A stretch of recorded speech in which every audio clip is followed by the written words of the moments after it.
आज ही Doubtnut app download करें। Doubtnut पर होगा अब आपके सभी मैथ्स, केमिस्ट्री, फिजिक्स और बायोलॉजी डाउट्स का सफाया। बस अपने क्वेश्चन की फोटो खींचो, उसे क्रॉप करो और तुरंत वीडियो सोल्यूशन पाओ। Download now. इस वीडियो में हम बात करेंगे स्ट्रक्चर ऑफ न्यूरॉन्स की। देखो, जैसे कि हमने पिछले वीडियो में पढ़ा था, हमारे न्यूरॉन्स के डिफरेंट फंक्शनल यूनिट के लिए और उनका importance of neural impulse activity में और ट्रांसफरिंग ऑफ वेरियस इंफॉर्मेशंस में जो ये हेल्प करते हैं इनके नर्व सेल्स के थ्रू, जो एक फंक्शन यूनिट का काम करते हैं पूरे नर्वस सिस्टम के अंदर। इसी तरीके से अब हम बात करेंगे इसके स्ट्रक्चर पे, क्योंकि एज अ फंक्शनल यूनिट का काम करता है और एक इम्पॉर्टेंट रोल प्ले करता है न्यूरल सिस्टम के अंदर। तो जैसे हम इस स्ट्रक्चर देख पा रहे हैं हमारे लेफ्ट हैंड साइड पे, ये कंसिस्ट करता है स्ट्रक्चर ऑफ न्यूरॉन्स का। तो जैसे कि अगर हम यहाँ पे लेबल करें इस पार्ट्स को, तो ये ब्रांचेड फॉर्म में जो हमारे को प्रेजेंट दिख रहे हैं, ये रीजन कंसिस्ट करता है इसका डेंड्राइट्स रीजन, जिसके बारे में हम आगे पढ़ेंगे, इसके डिफरेंट कंपोनेंट्स और डिफरेंट रोल्स के बारे में। इसी तरीके से हम बात करते हैं इसके डिफरेंट पार्ट की। तो ये ब्लूइश पार्ट जो दिख रहा है, एक सेल्स जो सराउंड कर रखा है इस ओवल शेप कंपोनेंट को, ये है हमारे न्यूजल ग्रैन्यूल्स। न्यूजल ग्रैन्यूल्स की हमने पहले भी बात कर रखी है, जो ग्रैनुलर स्ट्रक्चर फॉर्म करते हैं, इसकी बात हम आगे करेंगे। इसके बाद हमारा नेक्स्ट स्ट्रक्चर आता है ये हॉलो ओवल सर्कुलर पार्ट, जो कंसिस्ट करता है इम्पॉर्टेंट यूनिट ऑफ न्यूरॉन्स, वो है हमारा न्यूक्लियस रीजन। इसके बाद हम बात करते हैं इसके डिफरेंट स्ट्रक्चर फॉर्मेशन की। तो जैसे कि हमारे को ये स्ट्रक्चर दिख रहा है यहाँ पे, ये कंसिस्ट करता है इसके डिफरेंट रोल पे, और ये कहलाते हैं हमारी सेल बॉडी, या इसे हम बोल सकते हैं साइटोन भी। ये साइटोन और सेल बॉडी की हम बात करें तो ये फॉर्मेशन करता है पूरे न्यूरॉन्स के स्ट्रक्चर का। इसके बाद अगर हम बात करें नेक्स्ट पार्ट की, तो हम बोलेंगे ये एक टिब्युलर फॉर्म जिसके अंदर ये डिफरेंट सेगमेंट्स प्रेजेंट हैं, ये कंसिस्ट करते हैं हमारे एक्सॉन रीजन में, जो इसको स्ट्रक्चरल स्ट्रेंथ प्रोवाइड कराते हैं न्यूरॉन्स को। इसी तरीके से अब हम बात करते हैं इस डिफरेंट जोन की। तो ये जो गैप बना रहा है इसके बीच में डिफरेंट जोन्स के स्ट्रक्चर्स का, इसे हम बोलते हैं रेनवियर सिस्टम। और अगर हम बात करें तो ये होता है पूरा नोड्स ऑफ रेनवियर। इसके बाद हम बात करते हैं डिफरेंट कंपोनेंट्स की। तो जो ये रेड अपीयरेंस हमारे को शो कर रही है, ये कंसिस्ट करती है डिफरेंट अरेंजमेंट ऑफ स्ट्रक्चर का, और ये डिफरेंट अरेंजमेंट कहलाता है हमारा न्यूरेलेमा रीजन। देखो, न्यूरेलेमा की अगर हम बात करें तो ये एक सपोर्टिंग का काम करती है इन दी न्यूरॉन्स स्ट्रक्चर। इसके साथ साथ अब हम बात करते हैं इसका लास्ट पार्ट, जो कंसिस्ट करता है स्ट्रक्चर के पूरे एंडिंग रीजन को, और एक तरीके से टेल रीजन। ये रीजन कहलाता है हमारा डिफरेंट मोटर नर्व फाइबर्स से, जिसे हम बोलते हैं नर्व एंडिंग, जिसके अंदर नर्व इम्पल्स एक्टिविटीज कंप्लीट होती है। तो ये डिफरेंट कंपोनेंट्स की हमने यहाँ पे बात करी है, जो ये कंसिस्ट करते हैं पूरे अरेंजमेंट ऑफ न्यूरॉन्स को। और ये न्यूरॉन्स के जो स्ट्रक्चर्स हैं हमने यहाँ पे लेबल्ड करे हैं, ये डिफरेंट पार्ट्स काम करते हैं नर्व इम्पल्स एक्टिविटी का। और ये इम्पल्स एक्टिविटी की अगर हम बात करें तो ये न्यूरल सिग्नल के वे में कंप्लीट होती है। इसके बाद अगर हम बात करेंगे कि डिफरेंट अरेंजमेंट ऑफ स्ट्रक्चर्स की और इसके डिफरेंट पार्ट्स की, तो हम देखेंगे कि, तो अब हम बात करते हैं इस स्ट्रक्चर ऑफ न्यूरॉन्स की इनके डिटेल के अंदर। तो देखो, जैसे कि हमने यहाँ पे इसके डिफरेंट स्ट्रक्चर के कंपोनेंट्स को देखा और उसके पार्ट्स को देखा जो हमने लेबल करी है, उसके बाद अगर हम बात करें इसके अरेंजमेंट ऑफ वेरियस पार्ट्स की, तो हमें पता है जो न्यूरॉन है ये एक स्ट्रक्चरल और एक फंक्शनल यूनिट है पूरे नर्वस सिस्टम के अंदर। इसे फंक्शनल सिस्टम इसलिए बोला जाता है, या फंक्शनल यूनिट इसलिए बोला जाता है, क्योंकि जितनी भी न्यूरॉन एक्टिविटी होती है, न्यूरल एक्टिविटी होती है पूरे नर्वस सिस्टम के अंदर, ये कंप्लीट करता है हमारा न्यूरॉन्स। और ये इम्पॉर्टेंट यूनिट इसीलिए बोला जाता है इसके अंदर। इसके साथ साथ इसका स्पेशल स्ट्रक्चर की अगर हम बात करें, वो एक इम्पॉर्टेंट रोल प्ले करता है इस सिस्टम के अंदर, क्योंकि फॉर्मेशन करता है वेरियस एक्टिविटीज़ का और इम्पल्स ट्रांसफ़र का। ये स्पेशल स्ट्रक्चर की अगर हम बात करें तो ये रिसीविंग का काम करता है, और एक तरीके से हम बोल सकते हैं ट्रांसपोर्टर का भी ये काम करता है। और ये रिसीव जो करता है वो वेरियस स्टिमुलाई रीजन होता है, और कंडक्शन का काम भी यही करता है, जिसके वजह से जो इम्पल्सेस हैं वो ट्रांसमिट होते हैं। अब ट्रांसमिट यहाँ इसलिए बोला गया है क्योंकि जो इम्पल्स एक्शन कंसिस्ट कर रहे जाते हैं वो डिफरेंट इन्फॉर्मेशन कैरी करते हैं। अब वो इन्फॉर्मेशन जो कैरी करते हैं जिसकी वजह से ये आगे मूव ऑन कर जाता है। इसके बाद अगर हम बात करें इसकी अपीयरेंस की और इसके डिफरेंट एक्शंस की, तो हम बोल सकते हैं जो न्यूरॉन होता है वो कंसिस्ट करता है ग्रेटली इन साइज और शेप से। इसी तरीके से अगर हम इन दोनों कंपोनेंट्स की स्ट्रक्चर में बात करें तो they are the largest cells, क्योंकि इनके साइज के अकॉर्डिंग हम पता लगा सकते हैं। जैसे कि लार्जेस्ट सेल है जो प्रेजेंट होते हैं ह्यूमन बॉडी के अंदर भी, sometimes it will reach to approximately 90 to 100 centimetre in length. इसके अगर हम बात करें अब डिफरेंट इसके टाइप्स की, जो हमने ऊपर बात करी इसके कंपोनेंट्स रीजन की, तो on the basis of cell on different arrangement और उसके फंक्शन के अकॉर्डिंग जो न्यूरॉन है उसको कंसिस्ट करा गया है 3 पार्ट्स के अंदर। अब ये जो 3 पार्ट्स हैं वो एक प्रोमिनेंट रोल प्ले करते हैं एक डिफरेंट अरेंजमेंट से और different activities of body parts. तो अगर अब हम बात करते हैं इस न्यूरॉन के 3 पार्ट्स के रीजन की, तो हम बोलेंगे ये कंसिस्ट करते हैं एज अ, जैसे फर्स्ट पार्ट की अगर हम बात करें यहाँ, तो वो है सेल बॉडी, जैसे कि हमने स्ट्रक्चर में भी ऊपर देखा था, जिसे हम साइटोन रीजन भी बोलते हैं। ये सेल बॉडी जो है कंप्लीट करती है इसके न्यूरॉन के फॉर्मेशन को, तो हम बोलेंगे सेल बॉडी के यहाँ पे इसे हम बोलते हैं साइटोन रीजन भी। इसके बाद अगर हम बात करें इसके अरेंजमेंट की, तो हम बोल सकते हैं जो साइटोन हो, चाहे इसे हम सोमा भी बोलें, ये कंसिस्ट करता है सेल बॉडी के रीजन को। इसके बाद अगर हम बात करें सेल बॉडी की, तो इसकी जो अपीयरेंस होती है वो ब्रॉड फॉर्म में प्रेजेंट होती है, जैसे कि हमने स्ट्रक्चर में देखा था। इसके साथ साथ हम बोलेंगे जो न्यूरॉन रीजन है इसके अंदर वो एक स्टिलेट पार्ट में प्रेजेंट होते हैं। स्टिलेट पार्ट इसलिए बोला गया है क्योंकि वो एक पैरेलल अरेंजमेंट शो करते हैं। इसी तरीके से हम बात कर सकते हैं इसके अंदर एक अबंडेंट साइटोप्लाज्म प्रेजेंट होता है। अब अगर हम बात करें अबंडेंट नेचर की साइटोप्लाज्म के रीजन की, तो हम बोलेंगे ये कंसिस्ट करता है इसके फ्लूइड नेचर को, जिसके वजह से न्यूरॉन्स मूव करते हैं एक जनरेशन से दूसरी जनरेशन के प्रोसेस में, और ये रीजन कंसिस्ट होता है with the help of neuroplasm. Neuroplasm की अगर हम बात करें तो ये वो रीजन है जहाँ पे फ्लूइड नेचर प्रेजेंट होता है न्यूरल एक्टिविटी कंडक्ट कराने के लिए। इसके बाद अगर हम बात करें सेल बॉडी के कैरेक्टरिस्टिक्स के रीजन की, तो हमें पता है न्यूरोप्लास्ट जो होता है एक वेरियस स्ट्रक्चर में फॉर्मेशन करता है जो ऑलमोस्ट रिलेटिवली लार्ज फॉर्म में प्रेजेंट होता है।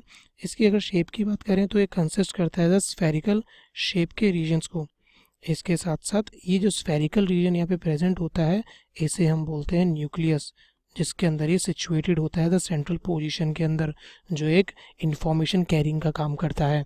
इसके बाद अगर हम बात करें अब इस सेल बॉडी के रीजन की, तो हमें पता है जो साइटोप्लाज्म यहाँ पे प्रेजेंट है अबंडेंटली, ये कंसिस्ट करता है वेरियस अदर फैक्टर्स को, जैसे कि हम बोल सकते हैं यहाँ पे प्रेजेंट होता है माइटोकॉन्ड्रिया जो पावर हाउस का काम करता है और एनर्जी रिलीज करता है with the help of break down of sugar, जिसे हम बोलते हैं ग्लूकोज को सिंपल शुगर पॉलीसेकेराइड्स पे कार्बोहाइड्रेट्स के अंदर। इसी के बाद अगर हम बात करें नेक्स्ट ऑर्गेनल की, तो वो यहाँ पे इंक्लूड होता है गोल्जी अपैरेटस रीजन भी, जो एक सेल ऑर्गेनल है, डिफरेंट हेल्प करता है सिक्रीशन और ट्रांसफॉर्मेशन में। इसी तरह यहाँ पे फाइब्रिल्स रीजन भी प्रेजेंट होते हैं जिसे हम बोलते हैं न्यूरोफाइब्रिल्स रीजन। ऐसे ही यहाँ पे न्यूरोटिब्यूल्स भी पाए जाते हैं। इसके साथ साथ यहाँ पे हमने देखा था इस बॉडी के अंदर कंसिस्ट होते हैं स्मॉल सेल रीजन, जिसे हम बोल सकते हैं एक स्पेशल सेल्स के नाम से। ये स्पेशल सेल्स की अगर हम बात करें तो हमने ऊपर स्ट्रक्चर में देखा था, इसे हम बोलते हैं निजल्स ग्रैनुल रीजन। ये निजल्स ग्रैनुल्स की बात करें हम तो ये कंसिस्ट करते हैं न्यूक्लियस के सपोर्टिंग सेल्स से, जो कैरेक्टरिस्टिक कंप्लीट होती है इनकी डिफरेंट वे के तरीके से, जो सपोर्ट करते हैं न्यूक्लियस के रीजन को। अब बात करते हैं सेंट्रियोल रीजन की, तो सेंट्रियोल रीजन जो होता है सेल बॉडी के अंदर एब्सेंट होता है। तो अगर हम इसके ओवरऑल मेंटेनेंस की यहाँ पे बात करें सेल बॉडी के अंदर न्यूरॉन में, तो हम बोलेंगे ये कंसर्न्ड है विद द मेटाबॉलिक मेंटेनेंस। अब अगर हम बात करें इसके मेटाबॉलिक मेंटेनेंस की, तो हम बोलेंगे यहाँ पे मेटाबॉलिक एक्टिविटीज़ को ये मेंटेन रखता है। इसके साथ साथ हम बात कर सकते हैं इसके वेरियस एक्टिविटीज़ जो है एनाबॉलिज्म और कैटाबॉलिज्म। देखो जैसे कि हम जानते हैं, एनाबॉलिज्म जो होता है वो होता है फॉर्मेशन ऑफ न्यू सेल्स। ऐसे ही अगर हम कैटाबॉलिज्म की यहाँ पे बात करें तो वो कंसिस्ट करता है हमारा break down of the cell region, जो रिपेयर करके वापस नए बना देता है। इसके साथ साथ हम बोल सकते हैं ये मेटाबॉलिक मेंटेनेंस के साथ ग्रोथ में भी हेल्प देता है। इसी तरीके से अगर हम बात करें, ये रिसीविंग नेचर का भी काम करता है यहाँ पे फ्रॉम द इम्पल्स। और ये रिसीविंग जो नेचर कंसिस्ट होती है न्यूरॉन के सिग्नल के अंदर, वो कंप्लीट होती है with the region of dendrites, जो हमने देखा था इसके डिफरेंट जोन्स पे एक फॉर्म लाइक अपीयरेंस में। और ये ट्रांसमिट कर देती है अपनी information to the axon regions, जैसे कि हम स्ट्रक्चर में देख पा रहे हैं। अब अगर हम बात करते हैं इसके डिफरेंट स्ट्रक्चर की, तो वो है हमारा डेंड्राइट रीजन।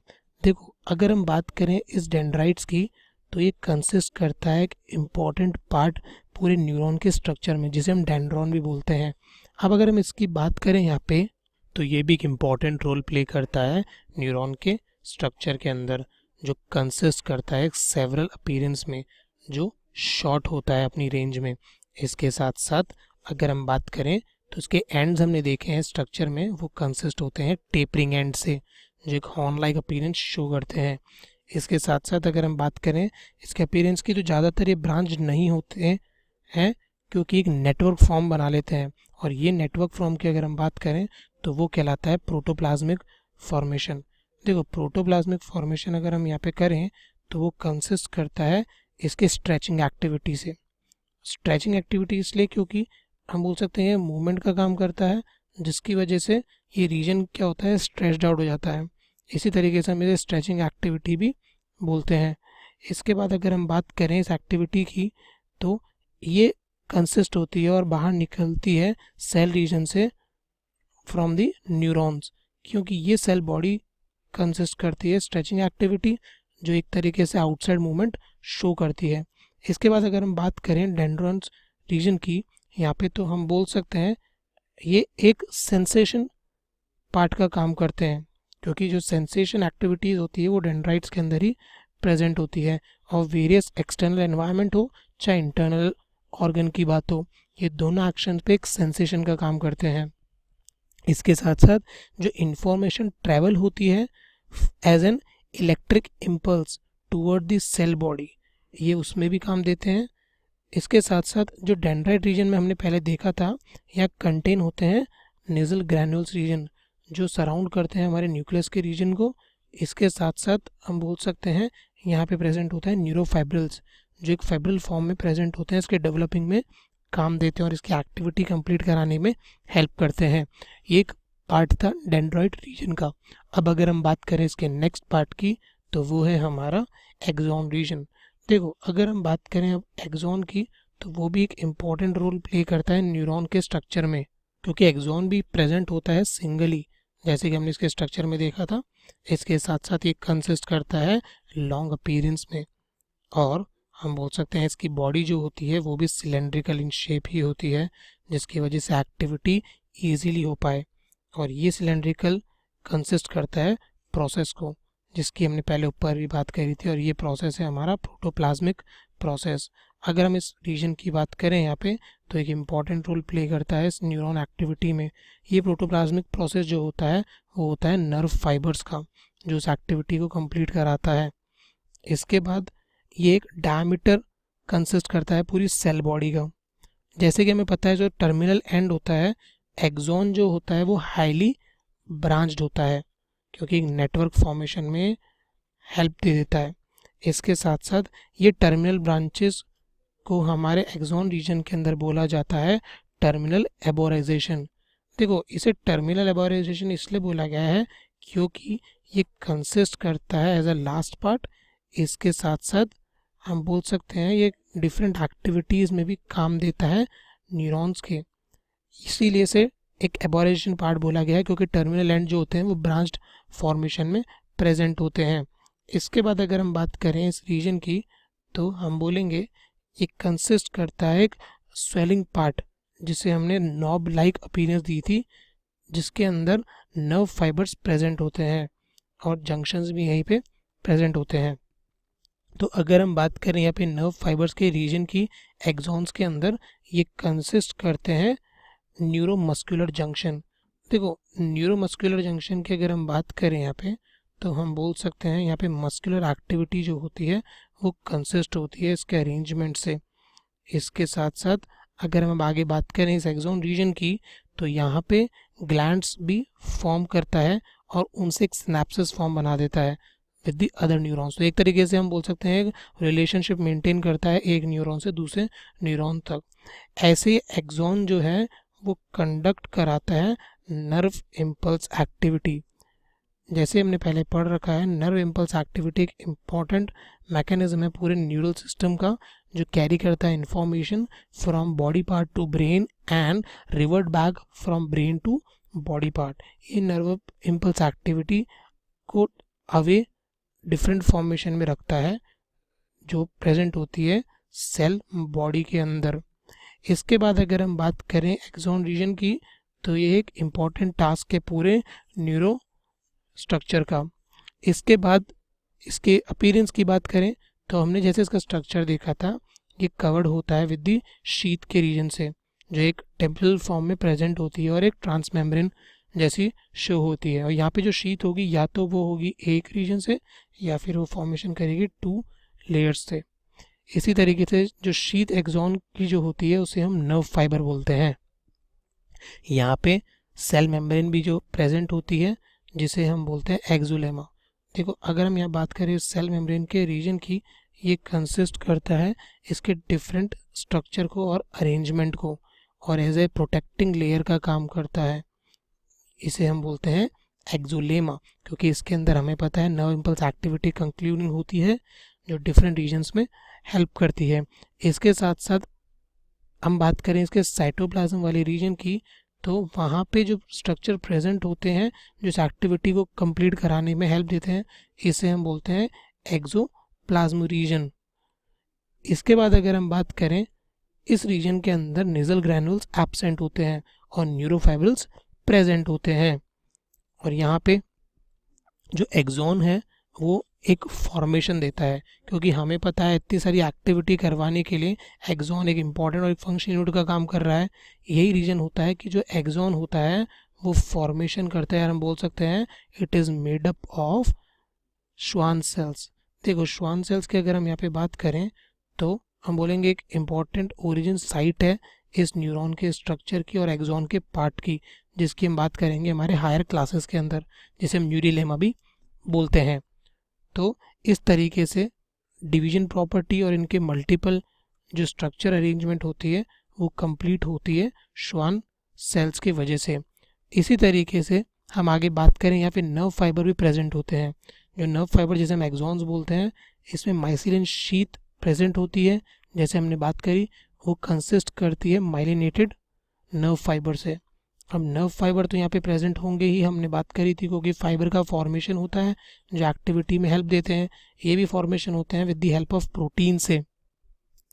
और जैसे कि हमने इसका लास्ट पार्ट देखा था, वो जो गैपिंग फिल थे और वो इंटरवल्स जो था बीच के गैपिंग का, वो माइलिनेटेड नर्व फाइबर थे। अब अगर हम बात करें माइलिनेटेड नर्व फाइबर्स की, तो वो कंसिस्ट होते हैं एज अ प्रोटीन फाइबर से, जो नर्व इम्पल्स एक्टिविटी कंप्लीट कराते हैं। ये myelinated nerve fibres zone possess करते हैं एक अनमाइलिनेटेड एरियाज, जहाँ पे माइलिनेटेड कवर नहीं होता, और इस अनमाइलिनेटेड एरियाज को हम बोलते हैं नोड्स ऑफ रेनवियर। जैसे कि हमने पहले भी देखा था, ये नोड्स ऑफ रेनवियर जो होते हैं ये कंसिस्ट करते हैं इसके गैपिंग एक्टिविटी को, जैसे कि हम स्ट्रक्चर में देख चुके हैं। तो अब हम बोलेंगे ये डिफरेंट कैरेक्टरिस्टिक्स जो होते हैं ये इंपॉर्टेंट रोल प्ले करते हैं पूरे न्यूरॉन के स्ट्रक्चर के अंदर और वेरियस न्यूरल एक्टिविटीज़ में।